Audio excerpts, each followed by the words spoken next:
Something that should remind you right now that when people tell you, trust the experts, trust your leaders in this crisis, the results can be very ugly. 12 years ago, Kevin Rudd decided that our border laws, the tough ones, the Pacific solution of the former Howard government, too heartless, too cruel, and he scrapped them. Experts cheered, human rights activists cheered, journalists, most of the media, cheered. And then the boats came. 50,000 so-called refugees flooded in, 1,200 of them drowning on the way, some on the rocks of Christmas Island, and others who made it filled our detention centres, forcing governments to build new ones all over Australia. Now, the boats did finally stop under Tony Abbott's government, but to this day, our courts have been clogged with appeals by fake refugees still resisting attempts to send them back home. A report has now been done into this whole fiasco by immigration lawyer Simon Jeans of Jeans Lawyers. Now, Simon Jeans should know this stuff. He was once a member of the Migration Review Tribunal and of the Refugee Review Tribunal, which means he was assessing claims by so-called refugees, including a lot from people that the Immigration Minister thought were frauds. And he joins me now. Simon Jeans, thank you so much for your time, and thank you for doing this independent report. It's fascinating, well, shocking reading, really. Kevin Rudd's decision led to 50,000 people coming in by boat, claiming to be refugees. In your research, looking through all the court records, etc., how many of them really were real refugees? Well, yes. Good evening, Andrew. Yes. So the report that I've done looked at the cases in July last month. Because I was assessing the appeals when on the Refugee Review Tribunal, so I'd spent hours in hearings listening to these stories, reviewing the files, listening to immigration case officer interviews with them. And then since leaving the tribunal, I've been reading all the decisions, and I came to the conclusion that only around 2% were refugees, and that was a generous side, giving the benefit of the doubt to people. Okay, so it was only a small number. People, yes. That's amazing. We had 50,000 people come over. On your reading, maybe 1,000 of them were real refugees, 49,000 were not. What are the kind of examples that you came across that made you come to this conclusion? Well, the recent cases sort of show that. There were something like 45 judgments in the Federal Circuit Court. There were another 12 in the Federal Court, and the High Court is currently dealing with 10 cases that have special leave. So, in my view, none of these people are refugees, but it was also based on my experience of talking to the people, whether from Iran or Sri Lanka, that it was clear that they were not refugees. They were making up rather extraordinary stories,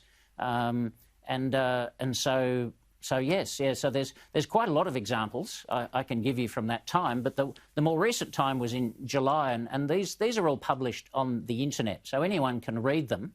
For example, in last month there was 45 judgments handed down, and you can see the types of examples. Iranians coming here, claiming they came here to convert to Christianity. Others go to a Christian church and join in, and then claim to be a Christian and claiming they'll be persecuted if they go back to Iran, or claiming that their father was a senior figure who was killed.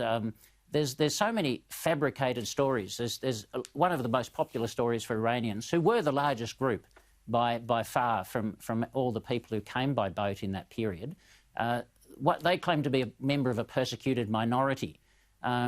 And in fact, in one case, he applied for citizenship.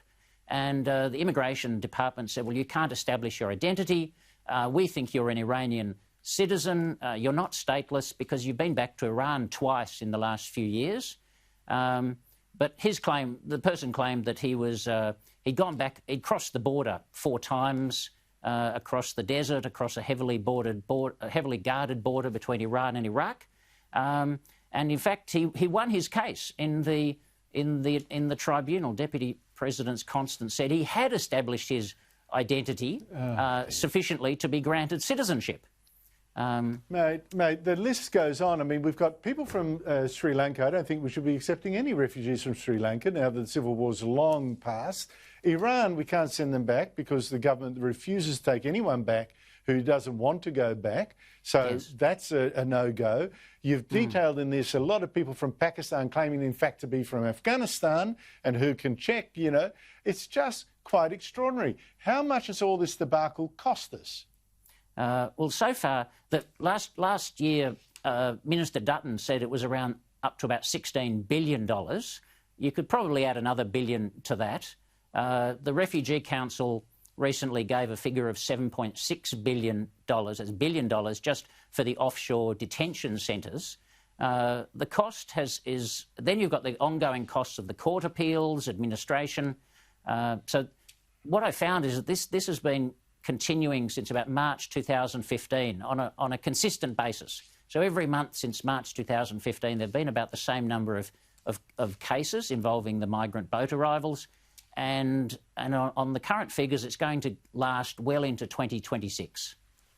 So that means, on your figures, a decision made in 2012 to unleash all this, 2008. 2008, February 2008, yes. 2008 is going to last, 20 years in the court system almost.